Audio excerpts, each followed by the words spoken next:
In my first life, I lived by the rules the world gave me. Smile softly, speak kindly, forgive quickly.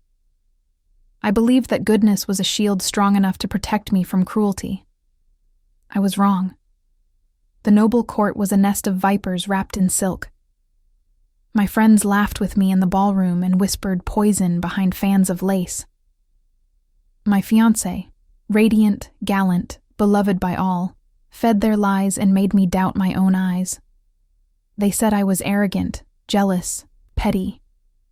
I spent so long trying to prove them wrong that by the time I saw the knife, it was already buried in my back. I remember that last night vividly. The echo of their laughter as I was stripped of my title, the look of false pity in his eyes as he announced our broken engagement, the way the crowd murmured, "Villainess," like it was a truth written by the gods themselves. I remember the way I begged for someone to believe me, and how no one did. When I died, I heard them say it was justice, that the wicked had met her end. But when I opened my eyes again, I was back, standing in front of my mirror, years before it all began. My reflection still wore that naive smile, the one that believed kindness could cure envy. I laughed. It was a hollow sound. That girl was dead. I would not be her again. From that day forward, I rebuilt myself piece by piece. Every soft edge sharpened, every open door locked. I learned the language of power, the way to turn gossip into a weapon, pity into leverage, and cruelty into armor. I spoke sweetly, but carried truth like a blade. When they called me heartless, I let them. When they said I was dangerous, I smiled. Better to be feared than pitied. And soon, the whispers changed. The villainess, they said, cold as ice. I wore the name like a crown. Everything was according to plan, until he appeared. Cassian Valamont, the Duke of the Western March, a man known for his ruthlessness in war, his silence in court, and his loyalty to no one. In my first life, he had hated me. I was sure of it. He'd stood with the rest when I fell, unmoved as I was condemned. I expected the same this time, but fate, it seemed, enjoyed its cruel ironies. Our paths crossed during a negotiation I had orchestrated to corner one of my old enemies. Cassian was there as an observer, tall, dark-haired, his gaze like winter rain. When I entered the room, the nobles fell silent. I could feel their loathing, their unease. I thrived on it. Cassian watched me with unreadable calm. He said nothing, even as I sliced through polite courtesies with the precision of a blade. When the meeting ended, I turned to leave, but his voice stopped me.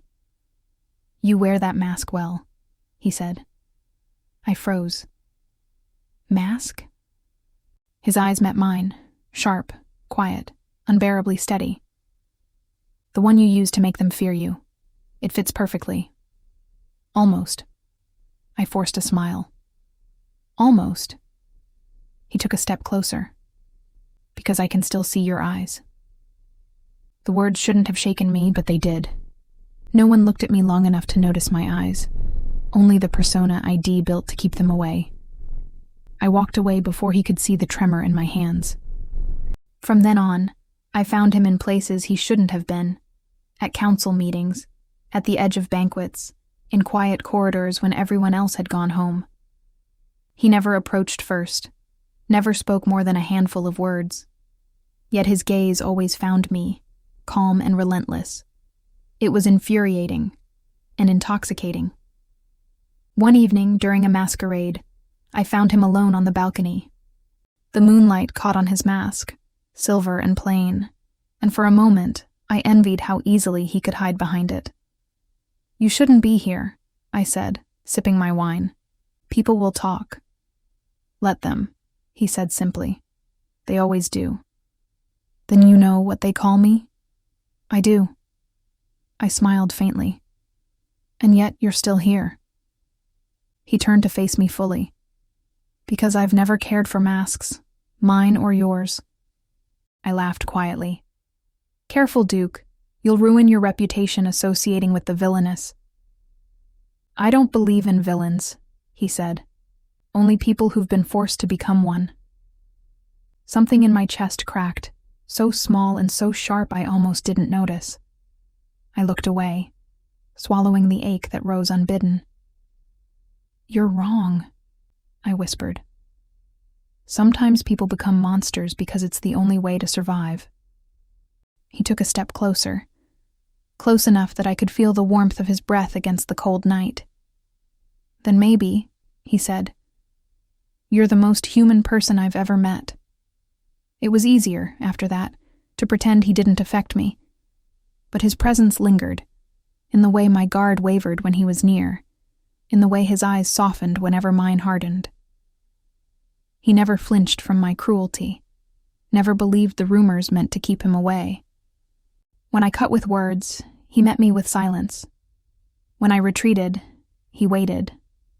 And slowly, impossibly, I began to remember what it felt like to be seen, not as a weapon or a warning, but as a woman. When I fell ill one winter night from exhaustion, it was Cassian who carried me from my desk, his arms firm and unyielding. You can't save yourself by destroying what's left of you, he said quietly. I tried to push him away. You don't understand. If I falter, they'll tear me apart again. His hand brushed my cheek, a touch so gentle I almost forgot how to breathe. Then let them try, he said. They'll have to go through me first. No one had ever said that to me before. Weeks passed, and the world began to whisper again, not of the villainess who ruled with iron, but of the Duke who never left her side. I should have cared, but I didn't. One night, as spring returned and the palace glittered with music, Cassian found me alone in the garden. The moonlight made the roses glow pale. He stood a few steps away, his voice low. You built a fortress around yourself. I understand why, but tell me, does it keep you safe, or just lonely? I turned, anger and fear warring inside me. If I let you in, if I let anyone in, I'll lose everything I fought for. Then let me stand beside you, he said. You don't have to fight alone. His words struck like lightning through the walls I'd spent 2 lives building. My breath trembled. And if the world turns against me again? He stepped forward, closing the distance between us. Then I'll be there. Not as your savior, but as someone who refuses to leave. For the first time, I had no mask left to wear, no armor to hide behind. Just me. The woman who had once been broken, rebuilt herself into something unbreakable, and found someone who saw the cracks as proof of her strength, not her weakness. I reached up, fingers brushing the scar at his jaw, a mark from the war that had made him famous. You shouldn't want me, I whispered. I'm everything they say I am. He smiled, faintly, with a softness that could undo kingdoms. Then they've never seen you the way I do.